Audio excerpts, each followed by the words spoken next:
Fazendeville was almost a self-sustaining community. It had its own little grocery stores. You had bars, a number of them. And in addition to that, you had recreation. The National Cemetery was to your left. It was behind us. And the monument was in front of us. But we were in the middle.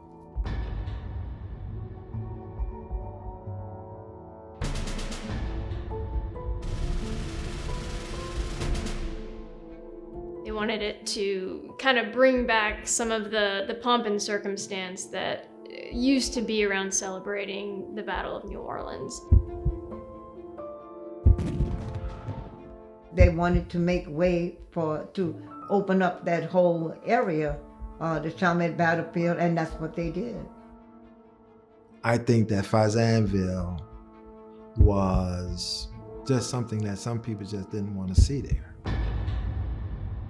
He had just built that house, and he said, I'm not leaving my house. People were actually crying in church because they knew that they were going to have to pick up and go someplace else. There was nothing that they could do. You know, I could never figure out what was the reason for wanting to make people move away from there, you know? It's kind of hard to buck the government, you know. They say go, you gotta go. I've always been referred to as the Second Battle of New Orleans. You know, these people lost their battle, you know, on that same field. It needs to be told. The story needs to be told.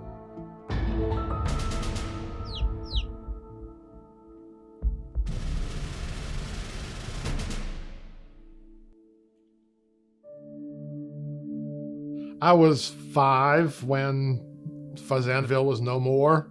I didn't really realize what had happened or why. I just knew that it wasn't there anymore. I know we had folks in my neighborhood who had moved from Fazendeville. Also, my babysitter was from Fazendeville. We called her Aunt Julia.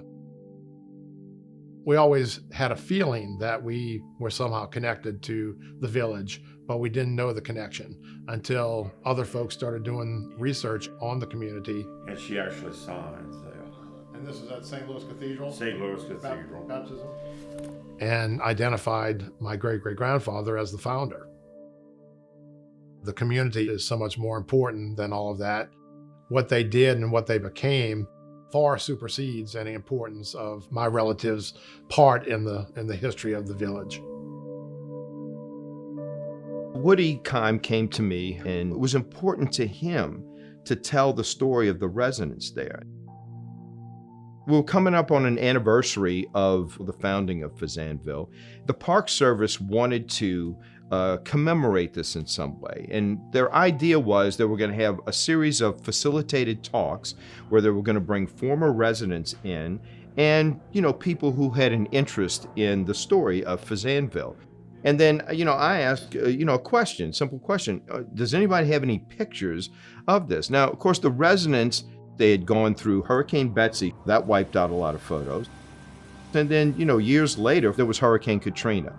Wiped out those pictures, you know, that might have been left. We leave the meeting and we don't, you know, really have a line on do we have pictures or not. So 6 months later, I'm sitting in my office and the receptionist comes in and she says, someone just dropped off this disc. It's a disc that has, you know, written on it, Fazendeville pics. And I'm like, you gotta be kidding me. And all of a sudden, the village just comes to life.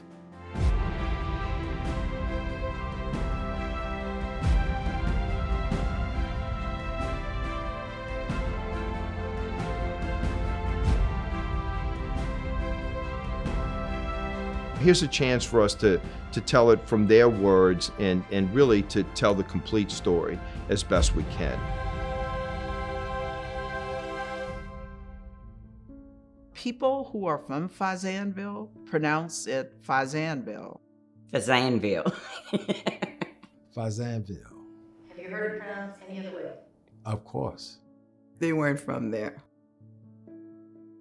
Those of us who's from there, it's always been Fazendeville. Coming from different cultures and different places, so they just pronounce it. And it's good for the Southern dialect for us to butcher up a lot of names. This is not New England. We don't care like that. Now the street was rocks. The houses were mostly white with a lot of screen porches. They were trimmed with either red or blue trimming around the windows, and they were very well kept. Some of them had picket fence that was painted. Across from the houses was the field. There were pecan fields over there, a lot of pecan trees. We knew about the Battle of New Orleans, and we knew that the land that we lived on years ago was where the Battle of New Orleans was fought. This is very young land, if we're talking geologically. Everything in southern Louisiana is.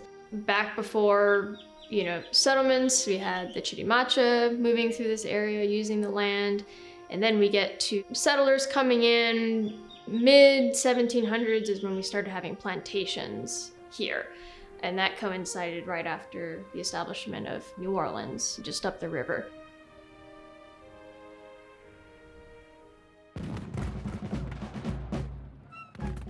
After the American Revolution, we technically had our freedom, but the British still weren't really respecting our independence. The War of 1812 was essentially the Second Battle of Independence. Technically, the Battle of New Orleans happened after the signing of the Treaty of Ghent, which would have ended the war if it had already been ratified. All the signatures weren't on it yet, so the war was still raging on. People always refer to the Battle of New Orleans as the battle that was fought after the treaty was signed. And it drives me crazy. Because, yeah, the treaty was negotiated and signed by the people that was sent to negotiate. It wasn't ratified. King didn't sign it, President didn't sign it, Senate didn't pass it. The diversity of the people calling themselves Americans fighting to repulse the British invasion was critical. That battle redefined who constituted an American. Because when you look at the people on that battlefield, there were French speakers, Spanish speakers, the Native Americans, free people of color, enslaved Africans, all fighting. If the British had won, everything would have changed. They would have had control over New Orleans, which would have meant they had control over the Mississippi, which would have given them an exceptional stronghold. The war might have ended very differently. It really established New Orleans as a strong port city, an important city to control. If you control New Orleans, you control the Mississippi River, which gets you a lot. This really unified the country into feeling like it was one nation, and it established it as a nation, as a global superpower to other countries in the world. In fact, up to the Civil War, the Battle of New Orleans was celebrated throughout the country as great as July 4th. Interest in having a monument to commemorate the battle happened almost immediately. The only trouble was that interest groups had a hard time raising the funds for it. By 1855, that's when the monument started being built. However, that was the same year that they were building the Andrew Jackson sculpture monument in Jackson Square. That one got completed, the monument did not. It was finally completed in 1908, but the actual finished design was a little bit different from what they had first imagined in the 1800s.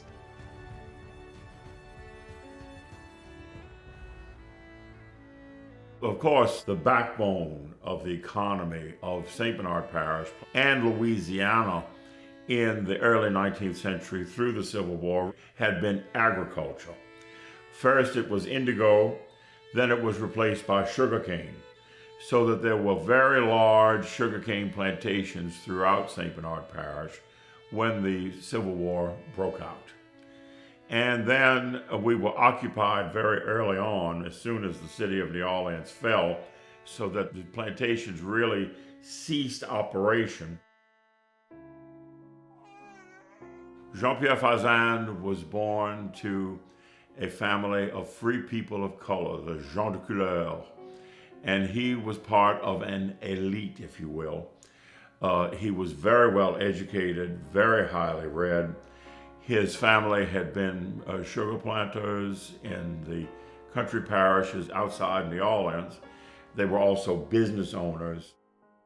Jean-Pierre Fazende inherited the property from his father, who had inherited from his wife originally. But the property was only 1 arpent wide, which was only 200 feet from the river to the swamp.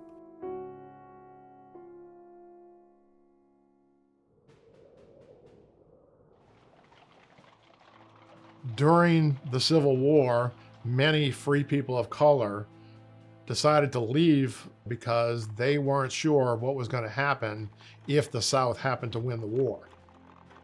So many spent the war in Mexico until it was decided that the North had won. During the Civil War, there was a camp where the cemetery and battlefields are now. Back then, they would have called it a contraband camp. When the Union Army came and took over New Orleans in 1862, they also took over these encampments of the Confederacy, and they turned them into these refuges, a place where fleeing enslaved people could come and seek refuge. A lot of those people likely then became the residents of Fazendeville.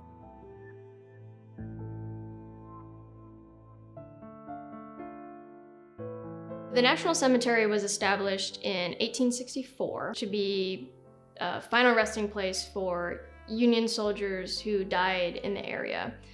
Prior to that, there were burials, but it wasn't really a formal national cemetery. They started moving non-veterans outside, and that included disinterments of formerly enslaved people. So there were approximately 2,000 African Americans that were removed into an adjacent cemetery called the Freedmen's Cemetery. The records weren't greatly upkept, and in a couple of years it was hard to see really any evidence of that Freedmen's Cemetery. It's unmarked. It is the land that is directly adjacent to the cemetery near where the British flagpole currently sits today.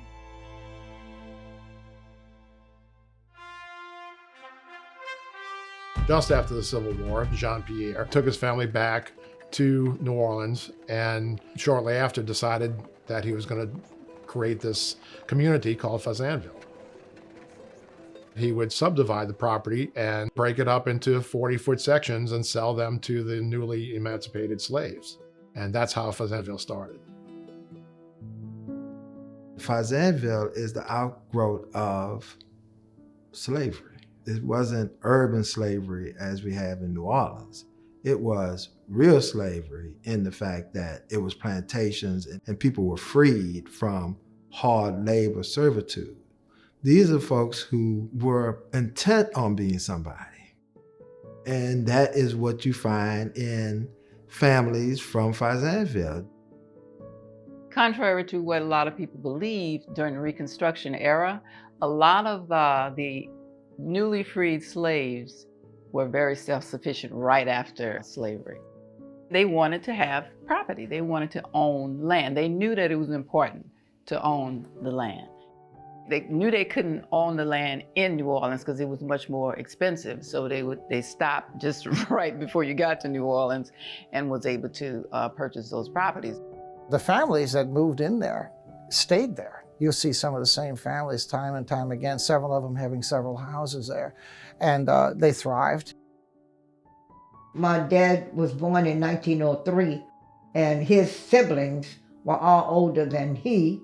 His mother died when he was 13. They were original residents of Fazendeville. My grandmother owned her own house, and most of the people in the village owned their own home. When they settled, they bought the property. Ownership to them was high priority.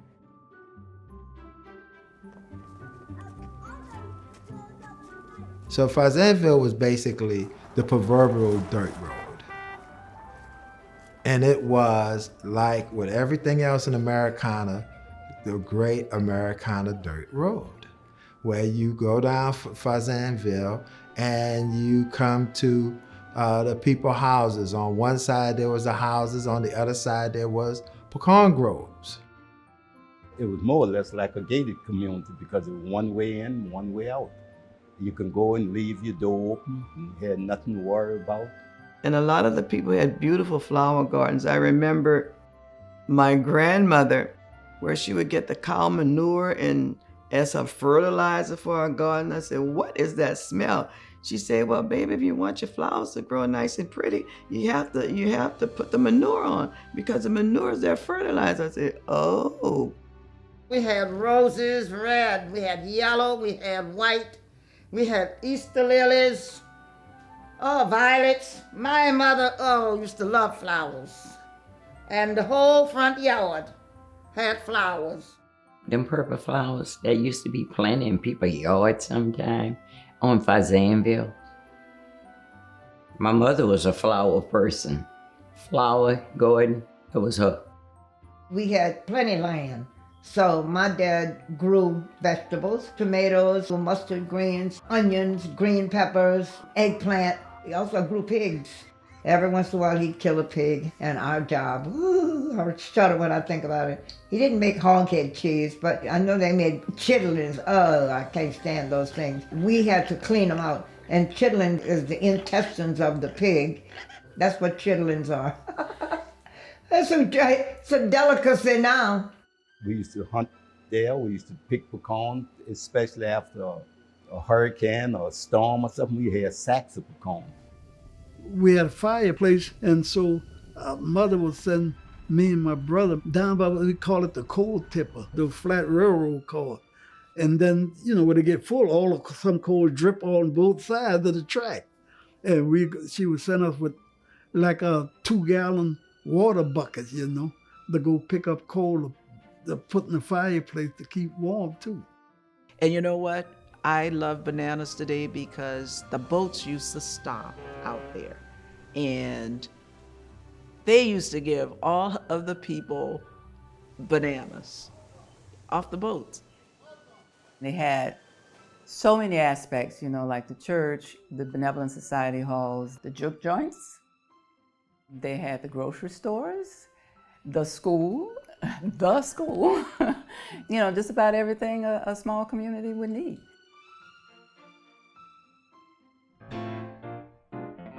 Battleground Baptist Church was, you might say, the core of the community. It was established in 1867. No one really knows exactly where the church started. The real history only starts in Fazendeville when they actually put up a structure, because before then they were just meeting outside or meeting in a tent or meeting somewhere. They built the church in Fazendeville for $400. That Battleground Baptist Church was the one that had longevity. Most of these communities, right after the Civil War, were, if they had a church, that church served almost every occasion. Of course, they didn't have the money to build all these other buildings, so the church was there as the core of the community.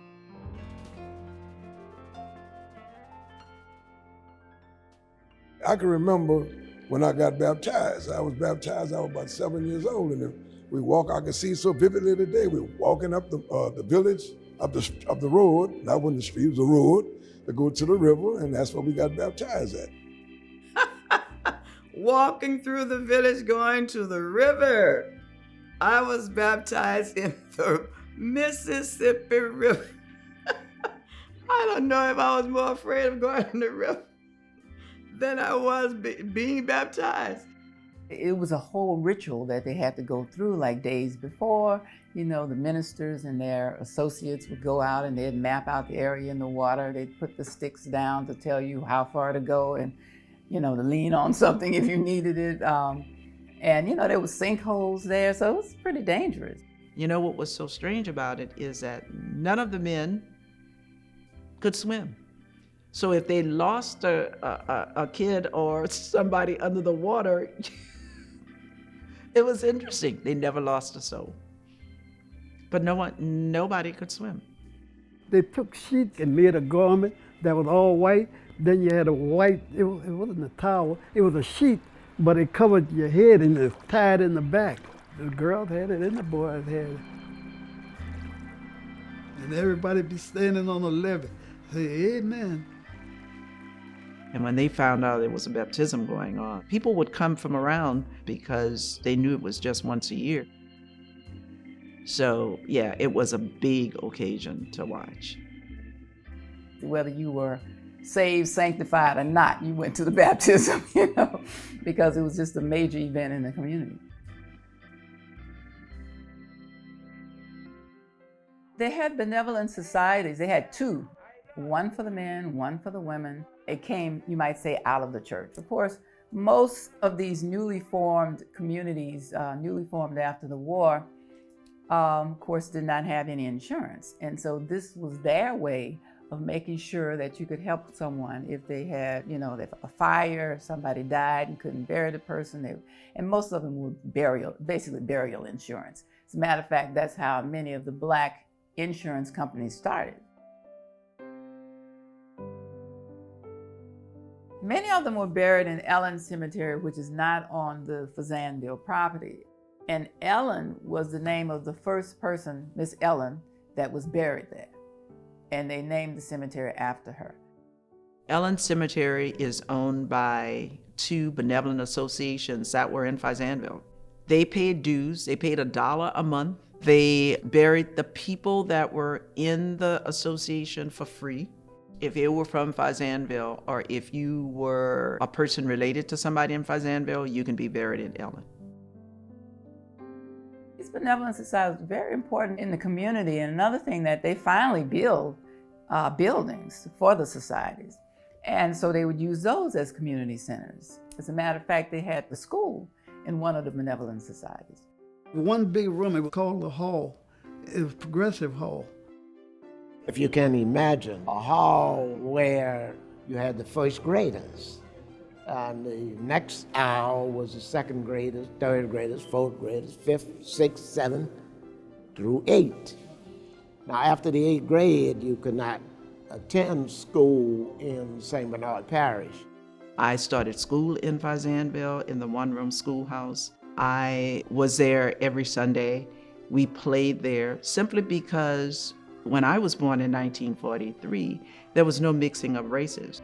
Well, I went from first primer grade to 3rd grade. Then after that, they built the one school line in Violet called Violet Consolidated Colored School. And everybody in the parish that was Black went to that one school.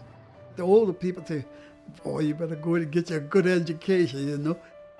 My grandmother was like the oldest of about 10 children, and she had 8 children. They worked in the field, you know, very hard labor. She said, these children have to go to school. That was one thing we must do. You will get an education. We had to go to school. We had to go to college, and I did.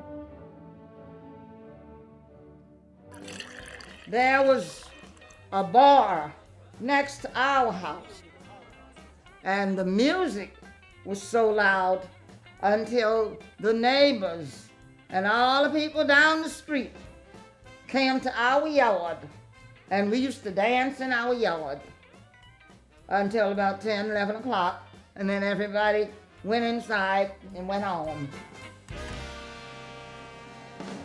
They had the clubs, the juke joints, and then they had the big dances in the Benevolent Society halls.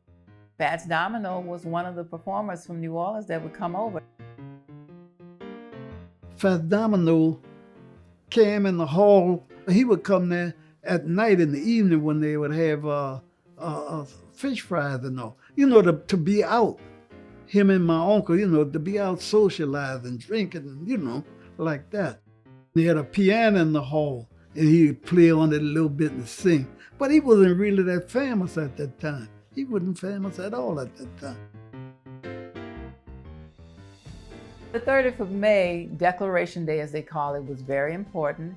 It was, you know, patriotic, and many of those men had fought in the war. And then there were also blacks that they knew that had fought in the Civil War. They had a sense of pride, and they had a sense of patriotism. So it was their day too. They would have a ceremony in the cemetery, and we, as kids, when we hear the music start playing, the band, it was a military band, used to go through that. We would run across the cow pasture, the field, and get on the cemetery wall and watch the ceremony, you know. Because when kids hear, when you hear music, you know, you get all excited, you know. And we had to go run. We knew what was going on. Later that day, they would have a baseball game on Memorial Day, that Monday. And there's some men was a good baseball player because the town had a baseball team, you know. Fazendeville Sports, that was the name of it. There were various leagues where you played baseball against another team as far away as Lucy and Eggard. They played other teams from city and further down in St. Bernard. We would play baseball up there and sit out there and watch the game. It was in the pasture land. It was on that government property, but that's where the baseball park was on there.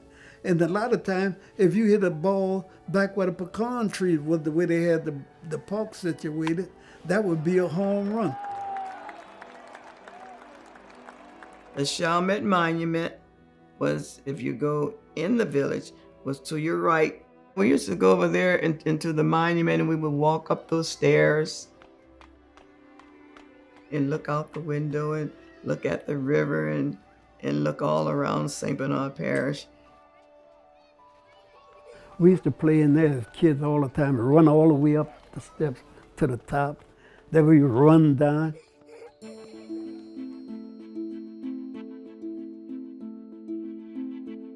The Park Service started accumulating pieces of the battlefield, of the cemetery. You had the Kaiser Aluminum Corporation that owned the other half of the battlefield between Fazendeville and the cemetery. In the 50s, another significant event occurs. St. Bernard Parish was getting in trouble with the city of New Orleans for dumping waste into the Mississippi River. So the parish agreed to build a wastewater treatment center. They had any number of miles of riverfront to do this, and they chose directly in front of the Fazendeville community. Oh God, that was horrible. The stench from that, I mean, that was terrible when they did that. Nobody asked anybody's permission. They just built the sewage plant. Oh, do I remember that? Oh my God, that used to stink. And believe me, it could have been the reason why we had to leave. That they wanted to build that sewage plant and that they wanted this land for government's sake.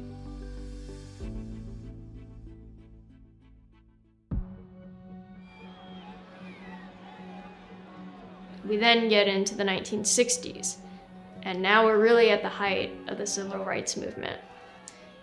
And the park is getting ready to celebrate the sesquicentennial of the Battle of New Orleans, which is the 150th anniversary of the battle. A lot of people wanted this to be a big deal. They wanted it to kind of bring back some of the pomp and circumstance that used to be around celebrating the Battle of New Orleans. And the superintendent at the time knew at this point that the only thing standing in the way is Fazendeville.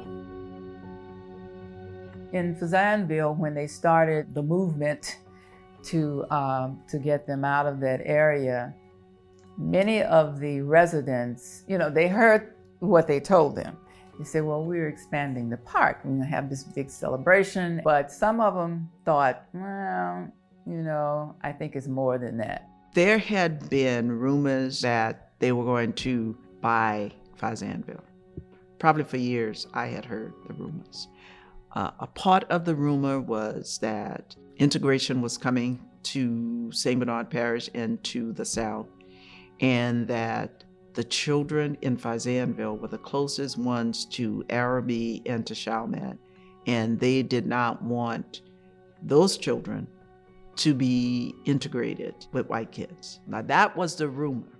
What actually happened was evidently there was a powerful woman who wanted to combine the cemetery and the monument.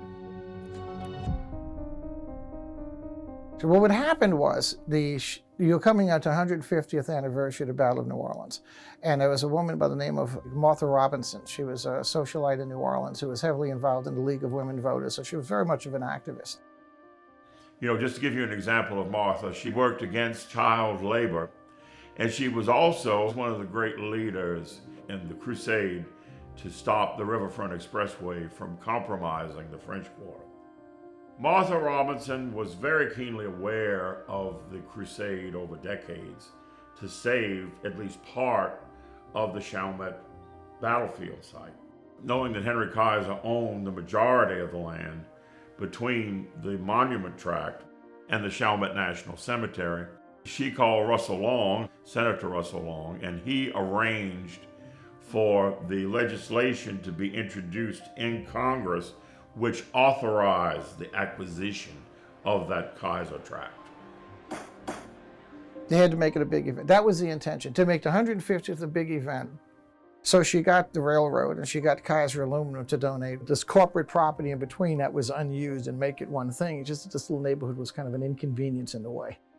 You know, a speed bump in the process. Of course, that speed bump was a community of wonderful people, 33 families.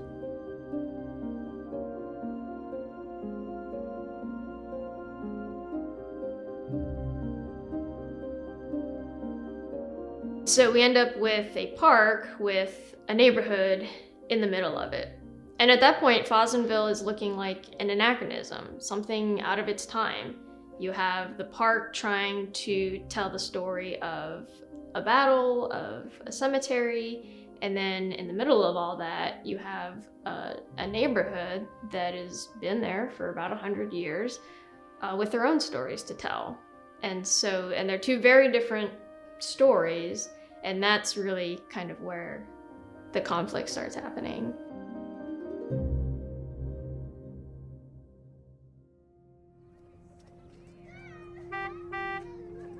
1960s Louisiana, people of color didn't have a lot of rights. Their history was not yet thought of as something worth preserving. And so, for the sake of the sesquicentennial, there was pressure and eventual success to buy out the land of Fazendeville and push the residents out of the area so that the village could be bulldozed. When Congress first authorized the park to start negotiating with the residents, the Park Service brought an appraiser in to try and figure the value of the homes and of the property.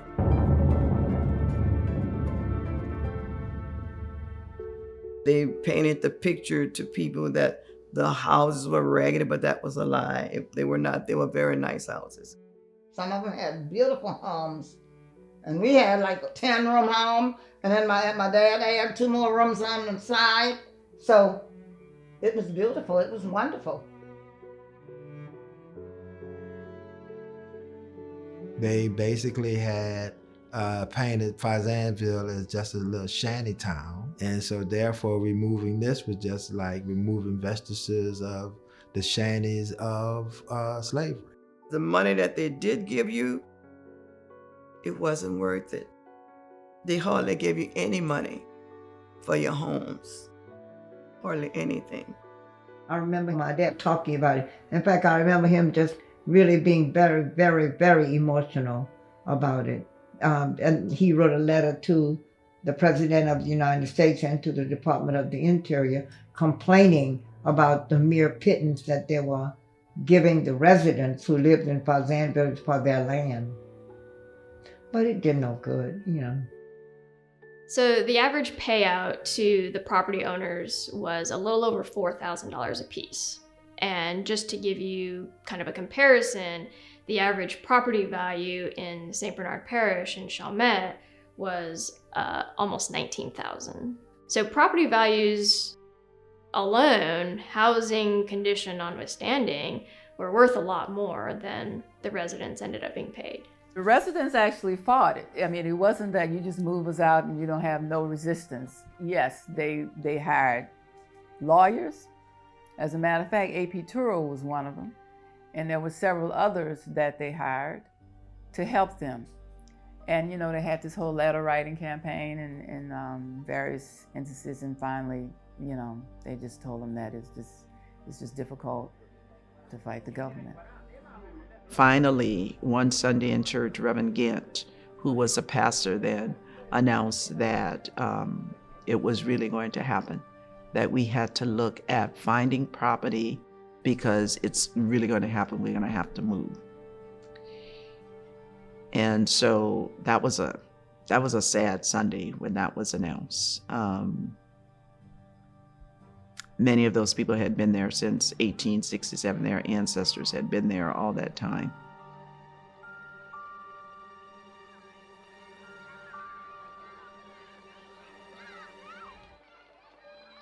The whole neighborhood was worried about where they're gonna go. We had no idea what we were gonna do. Most of the residents, most of the property owners settled, but there were 3 holdouts who did not want to move. But Peter Pierre's family was one of the last ones to leave.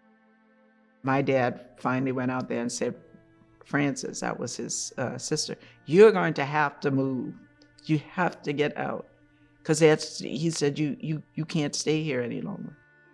And I remember my dad and I were the last 2 to move out because my daddy said, I'm not letting them take my land from me. And he was very adamant about that, but he had no choice. Eventually, we left. Who pays attention to people who don't have money? If you don't have money to fight, what can you do about it? You know, they were just in the way. It was just one of those situations that went through Congress back then. You know, you didn't have the type of attention to personal rights that you do nowadays. So it was just one of those situations where, you know, the powers, and these were significantly powerful people. You don't mess with F.O.D. Bear, you know, Hale Boggs. These were the leaders of the House and the Senate. If they wanted something, they got it. Jack Kennedy actually signed the documents for expropriation a month before he died. Eminent domain was approved to forcibly remove those residents from the community.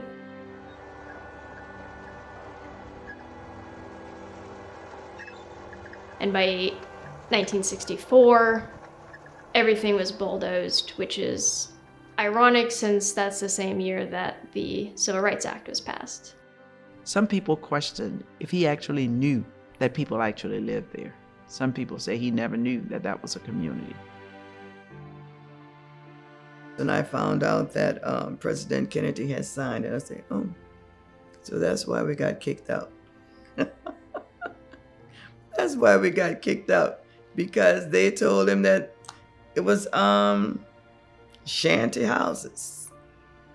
And he didn't take the time to come down here to see whether or not they were shanty houses or whether or not he was putting innocent people, loving people, family people out of their homes. So he went on and signed the bill. I guess you know how government is. They do what they want to do.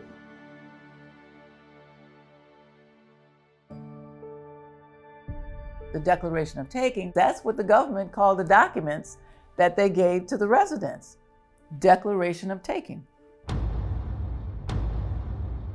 Obliterate is a fairly appropriate word. It was literally obliterated from the landscape. The residents were forced to move, whether just under pressure, under passive-aggressive wastewater treatment plants, and then eventually through eminent domain, these residents were uprooted from their community. And after that, the village was bulldozed, so it was literally obliterated from the landscape. My parents moved out of Fazendeville. I was in the military, and when I got home, they was in the Lower Ninth Ward. I was in the service during the Vietnam era, and all this took place while I was away. And when I came back, that was very disturbing to me. And I still cannot comprehend why that was did to, but I know why. Because of the premise, because of this integration, and they didn't want to integrate the schools, and they didn't want the black kids to go there in the first place. Let's be for real. One family was coming in from California to try to take care of their goods in their home when they got in a terrible automobile accident, and they never got there, so their house was bulldozed. Mr. Minor actually broke his neck, but he still lived. And he was hospitalized for a very long time, and they went back to California.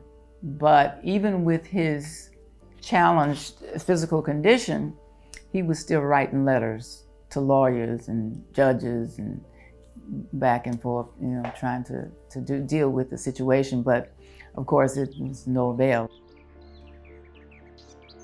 They had the right to move their homes if they chose. Some did. And as a consequence, they were just, as a diaspora, they were just spread out. We didn't have to move a whole lot of things. Everything just stayed in the house, and he moved the house. He said all they're gonna do is set the house on the foundation, and he'll finish the rest. Oh, wow, we just cried. We cried because we just didn't know which way to go, and we had boxes that my father used to bring home because he knew that we needed boxes to put our clothes in, and our shoes and our books. We couldn't leave our books.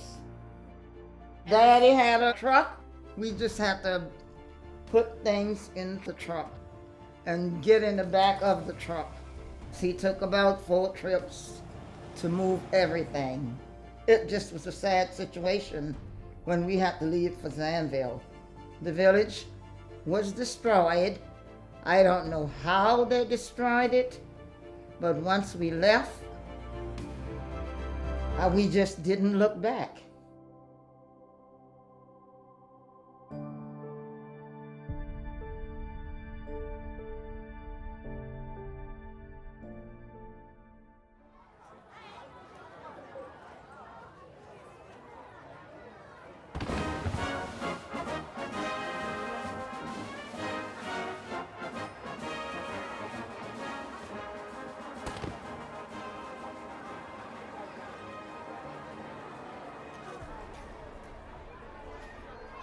So they give them what they thought they should have, and you make it the best way you can.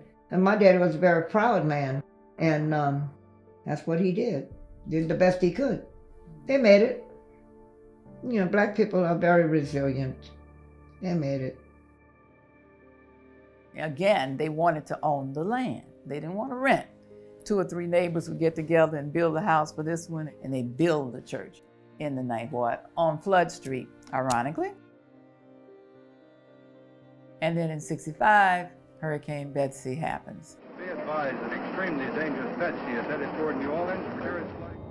1 year later, after all of the headache of moving and having to, watch the other church be demolished, finally getting into this church, and then within a year to have the church destroyed, we were determined that we were going to rebuild the church, and we did.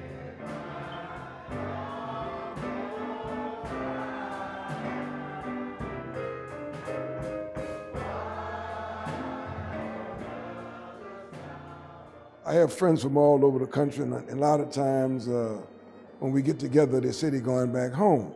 I can't say that because my home was taken away from me.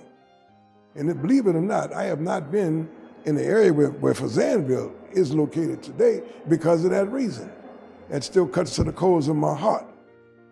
The people who live there still feel like they shouldn't have just put us out like we were nothing.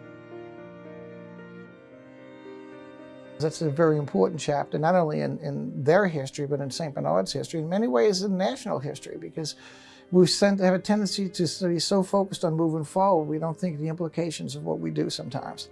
We have to do that. We have to be more conscious.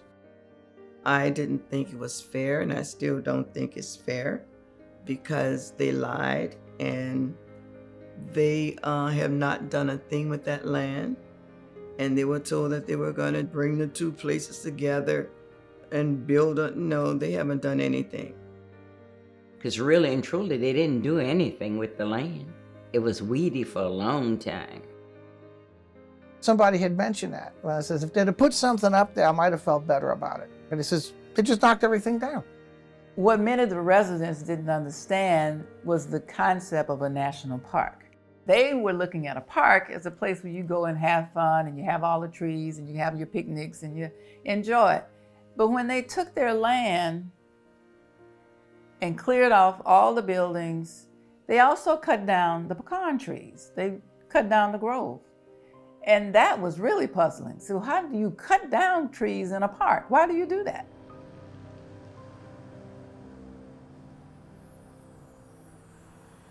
We definitely like to think that the park attitude is different today. We have the advantage of hindsight. You know, we can look back and judge the decisions that were made and the actions that were taken.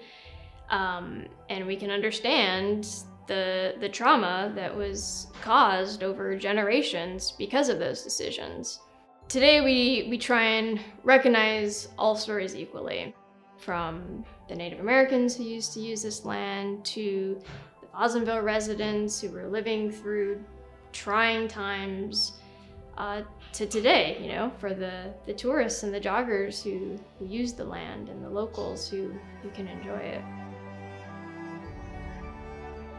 We have a portable exhibit that was developed with Loyola University, which is a portable model of Fazendeville. And so we can lay that out and people can sort of visualize what that looked like and that it was an actual community. It wasn't just a few random houses scattered throughout the battlefield. It was an established village. Our next exhibit plan will likely include a more permanent exhibit about Fazendeville. In the meantime, it's about preserving the memory and making sure that we're inclusive of all of the stories that we talk about. Honestly, I don't know what the final legacy of Fazendeville is. I think that is still being written, but I think that there is a legacy that is important that we need to let people know about. What is the evidence? My picture over there on the wall. Me. Those of us who are still alive and living. Because you can't go there and find anything on the ground that represented your home, that represented the place where you used to play. I'm not trying to paint the picture of Fazendeville as being perfect people, but for the most part, they were genuine people. They were people who loved each other. They were people who did not mind working. They were people who loved being educated, educating their children, looking out for each other.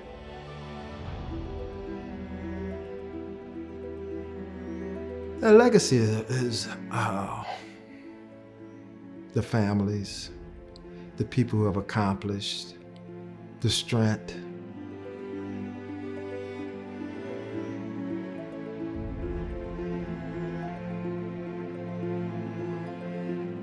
Be prideful and be proud of these people.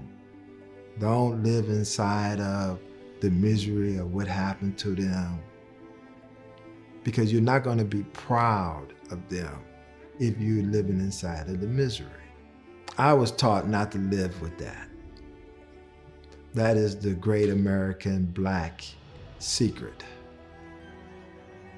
Don't live with their hatred. That's the truth. That has always been how we overcame. So many communities, like our community in Fazendeville, they're lost, they're gone. You never heard of them anymore. And you never even heard of the people who, who actually came from them. But somebody have to have that will to want the legacy of a place like Fazendeville to live on. All of those young men went to service, every one of them. I now am in charge of the cemetery. We bury only descendants of people that are there. There are people who were born in slavery who are buried there. We more or less will exist on donations until all of the people in my generation are gone.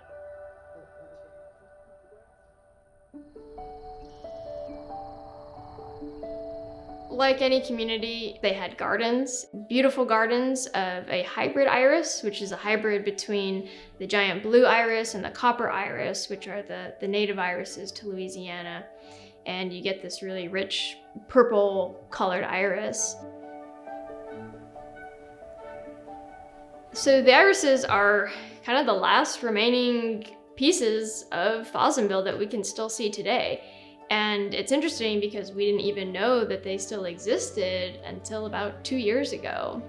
The COVID-19 pandemic messed up our mowing schedule, and the irises had a chance to bloom for the first time in a very long time.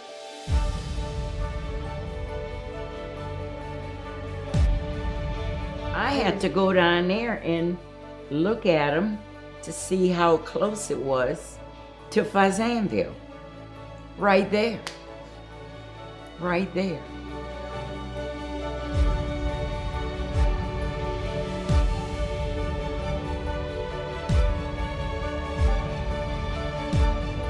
It's one of those things where you remember that we still have history to discover, and we still have ways to connect to the past, even if it's not really a way that we thought about before.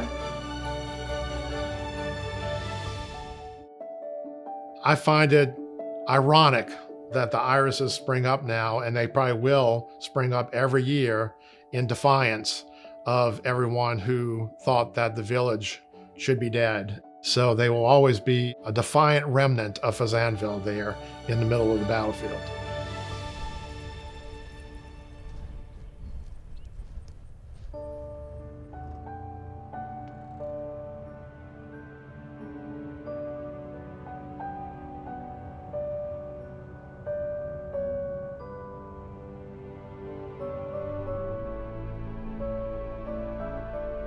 But there is a spot over there that says Fazendeville. And boy, when they put that name there, I remember right over the tracks, Fazendeville.